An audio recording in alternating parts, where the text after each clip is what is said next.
wasaaradda arrimaha gudaha ee dowlad goboleedka Hirshabelle ayaa magacowday xogayaha dowladda hoose ee degmada Balcad ee gobolka Shabeellaha Dhexe. wariyahana Cabdullaahi Maxamed Xasan ayaa warkan inoo faahfaahinaya. munaasabadan uu xilka kula wareegayay xogayaha cusub ee degmada Balcad ayaa waxaa ka soo qayb galay mid ka mid ah xildhibaanada baarlamaanka Soomaaliya, xildhibaano ka tirsan dowlad goboleedka Hirshabelle, maamulka degmada Balcad iyo qaybaha kala duwan ee bulshada ku dhaqan Balcad. ugu horeyn waxaa faahfaahin ka bixiyay munaasabadan xildhibaan Maxamed Cabdulle Maxamuud Batalaale oo ka mid ah xildhibaanada baarlamaanka Hirshabelle. shalay ninkii la keenay ana xildhibaankiisa ahaa, maanta mid kale keenay ana xildhibaankiisa, labadana ana isku bedelay waxayna ka mid yahay isasoo ugaanaba. waxaan leeyahay sida midka hore ula shaqeyseen ayaan idinka dalbanayaa in ula shaqeysiin. aniga waa idin keenay haddaad haddana naga wadi tiraahdiin idinka idinka timaada la rabaa hadduu idinla shaqey waayo. waxaan la rabaa Soomaaliya waxay tiraahdaa war xumuluwa adduunyada farahan lama wada simin shanta farood ma sina xikmadana ku jirto.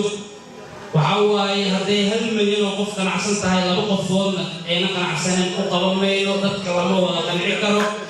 laakiin idinka maanta ka turjumaayo inay reer Balcad ku ganacsan yihiin.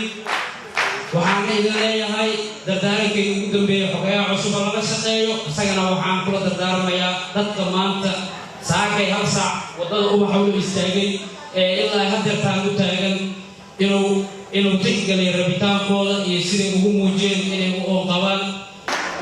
marka degmada Balcad wax badan la keenay, wax la soo magacaabana waxaan rajaynaynaa insha Allah taala inuu u dambeeyo xogayaha, inuu u dambeeyo qof kale la soo magacaabaya ma jirto. waxa codka laga rabo waa idinka. maxaa la yiraahdaa waxaan doonaynaa insha Allah taala bal ina raali aatiin. waxaa intaa kadib munaasabada ka hadlay gudoomiyaha maamulka degmada Balcad Mudane Qaasim Cali Nuur Furdug iyo xildhibaan Maxamuud Abukaate oo ka mid ah xildhibaanada golaha shacabka. waxaan rabaa inaan soo dhaweeyo xogayaha cusub ee loo magacaabay degmada Balcad, saaxiibkay amba walaalkay Yuusuf Xasan Cali. waxaan rabaa inaan sagootiyo xogayahaynii hore ee inta muddada nala shaqeeyay wax weyn noo qabtay walaalkay Dhacdooy amba saaxiibkay Dhacdooy. maxaa yeelay ummadan reer Balcad meel walba ay degan yihiin waxay gudoomiye ugu leeyihiin waa dikreetada ay soo qortay dawladda ama wasaaradda arrimaha gudaha ka timid. hadday dikreeto lamida timaado waa ku qasbannahay in ayidno, xitaa aniga igu timaado.